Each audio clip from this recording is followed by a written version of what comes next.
अमेरिकी नौसेना ने ओहियो क्लास की यूएसएस व्योमिंग पनडुब्बी से 2 ट्राइडेंट D5LE का परीक्षण किया है।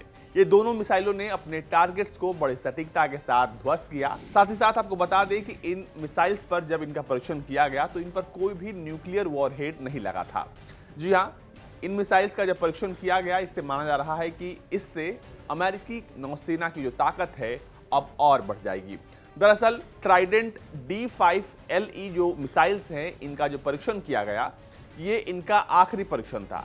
इसके बाद इन मिसाइल्स को नौसेना में शामिल करने की तमाम जो प्रक्रियाएं हैं उसे शुरू कर दिया जाएगा। एक्सपर्ट्स मानते हैं कि अमेरिकी नौसेना का ये टेस्ट चीन के लिए सीधा संदेश है। यूएसएस व्योमिंग SSBN 742 से मिसाइल टेस्ट फ्लोरिडा के कैप कैनावेरल के तट के पास किया गया। ये परीक्षण अमेरिकी नौसेना के शेकडाउन ऑपरेशन और डासो 31 का हिस्सा था। रिफ्यूलिंग ओवरहॉल के बाद परिचालन तैनात के लिए भेजे जाने वाले पहले बैलिस्टिक मिसाइल पनडुब्बी और उसके चालक दल की फिटनेस का आकलन करने के लिए डासो का आयोजन किया जाता है। अमेरिकी नौसेना के स्ट्रेटेजिक सिस्टम प्रोग्राम्स के director vice admiral Johnny R Wolf ने कहा, आज का परीक्षण हमारे समुद्र आधारित परमाणु निवारक की बेजोड़ विश्वसनीयता को प्रदर्शित करता है। इस लक्ष्य को सैन्य, नागरिक और रक्षा उद्योगों की भागीदारी से बनी एक समर्पित टीम के जरिए संभव बनाया गया है। यही टीम अब ट्राइडेंट स्ट्रेटेजिक वेपन सिस्टम की अगली पीढ़ी का विकास कर रही है, जो 2084 तक हमारे सी बेस स्ट्रेटेजिक डिटरेंट को नई ऊंचाइयों तक लेकर जाएगी। आपको बता दें कि अमेरिका के पास ओहियो क्लास की लगभग 14 पनडुब्बियां हैं, जो कि अमेरिका के सक्रिय रणनीतिक थर्मोन्यूक्लियर वॉरहेड का लगभग आधा हिस्सा ढोती हैं। हर पनडुब्बी में 24 ट्राइडेंट मिसाइलें होती हैं, जिनमें से हर एक में 8 परमाणु हथियार लगे होते हैं। इसका मतलब यह है कि ट्राइडेंट मिसाइल लॉन्चिंग के बाद एक साथ 8 टारगेट्स को निशाना बना सकती है। जी हां, इसमें 8 जो न्यूक्लियर हेड्स लगे होते हैं वो 8 जगह पर अलग अलग आक्रमण करते हैं। UGM-133 ट्राइडेंट 2 मिसाइल को लॉकहीड मार्टिन स्पेस ने बनाया है। ये परमाणु मिसाइल साल 1990 से अमेरिका और ब्रिटिश नौसेना में तैनात है। दरअसल अमेरिका ने अपने परमाणु पनडुब्बियों की तकनीक को ब्रिटेन के साथ साझा किया है। ऐसे में ब्रिटिश पनडुब्बियों पर भी यही परमाणु मिसाइल तैनात है। ट्राइडेंट मिसाइल की लंबाई कुल 44 फीट की है और इसका व्यास जो है वो 6 फीट का है।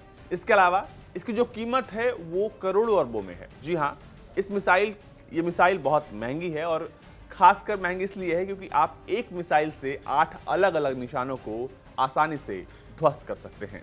ये मिसाइल 29,020 किलोमीटर प्रति घंटे की स्पीड से उड़ने वाली मिसाइल है। साथ ही साथ ये एक बार में 12,000 किलोमीटर तक उड़कर जा सकती है और वहां पर अपने दुश्मन को खाक कर सकती है। आपको बता दें कि हर ओहियो क्लास की पनडुब्बी में 154 टॉम हॉक के अलावा एंटी शिप मिसाइलें भी तैनात होती हैं। अमेरिकी नौसेना के पूर्व कैप्टन और मौजूदा रक्षा एक्सपर्ट कॉल शुशर ने कहा है कि ओहियो क्लास की पनडुब्बी बहुत कम समय में अपने सभी मिसाइलों को फायर कर सकती है। ये मिसाइलें किसी बड़े भूभाग को पलक झपकते ही बर्बाद करने में सक्षम हैं। ये मिसाइलें अमेरिकी नौसेना को समुद्र में बढ़ा देंगी क्योंकि कोई भी देश एक साथ 154 मिसाइलों की अनदेखी नहीं कर सकता। ओहियो क्लास की पनडुब्बी से ये इसलिए भी दागा गया क्योंकि इस पनडुब्बी पे ना सिर्फ ट्राइडेंट मिसाइलें होती हैं बल्कि 154 और टॉम हॉक मिसाइलें होती हैं। तो अब जरा सोचिए कि अगर एक पनडुब्बी जो है किसी देश पर हमला करती है तो उसका हश्र क्या होगा। 154 मिसाइलें टॉम हॉक की और एक जो है ट्राइडेंट मिसाइल वो एक साथ 8 जगह पर हमला कर सकता है, यानी कि इकलौता जो पनडुब्बी है वो एक पूरे देश को खत्म कर सकता है। परमाणु शक्ति से चलने वाली guided missile submarine USS Ohio आकार और प्रहार दोनों के मामले में दुनिया के शीर्ष हथियारों में से एक है। अमेरिका के ओहियो क्लास की पनडुब्बियों में यूएसएस ओहियो के अलावा यूएसएस मिशिगन, यूएसएस फ्लोरिडा और यूएसएस जॉर्जिया शामिल हैं। ये सभी पनडुब्बियां घातक एंटी शिप मिसाइलों से लैस हैं और इनमें दुश्मन की पनडुब्बियों से बचाव करने की सबसे आधुनिक तकनीक लगी हुई है। इस पनडुब्बी में पहले परमाणु मिसाइलों को लगाया गया था, लेकिन बाद में इन्हें हटाकर दूसरी इंटरकॉन्टिनेंटल बैलिस्टिक मिसाइलों को लगाया गया। ओहियो को ताकत देने के लिए इसमें परमाणु रिएक्टर लगाया गया है जो इसके 2 टरबाइनों के लिए ऊर्जा देता है। ओहियो क्लास की जो पनडुब्बी है वो कई महीने तक पानी के नीचे जो है वो गायब रह सकती है और इसमें खुद के ऑक्सीजन जनरेटर्स लगे हैं। इसके अलावा आपको बता दें कि ओहियो क्लास की जिस पनडुब्बी से अमेरिका ने परीक्षण किया है वो एकमात्र ऐसी पनडुब्बी है जो महीनों तक समुद्र के अंदर गायब रह सकती है और इसमें जो टोटल क्रू मेंबर है उसके लिए खाना, पानी, ऑक्सीजन, तमाम चीज़ों की पूरी व्यवस्था है। पानी के नीचे अगर कोई पनडुब्बी छिपी हुई हो तो उसका पता लगाना बहुत कठिन काम होता है, लेकिन अगर वो पनडुब्बी किसी काम से एक बार सतह पर दिखाई दे दे तो उसे डिटेक्ट करना और पीछा करना दुश्मन के लिए आसान हो जाता है।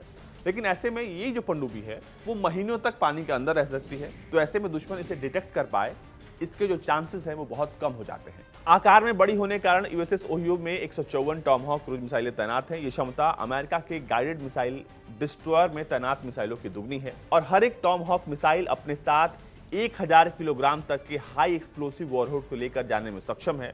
और अमेरिकी सेना ने साल 1983 से तैनात ये मिसाइल सीरिया, लिबिया, इराक और अफगानिस्तान में अपनी ताकत दिखा चुका है। टॉमहॉक ब्लॉक 2 मिसाइल तो 2500 किलोमीटर तक मार कर सकता है। ये मिसाइल बिना बूस्टर के 5.5 मीटर और बूस्टर के साथ 6.5 मीटर तक लंबी होती है।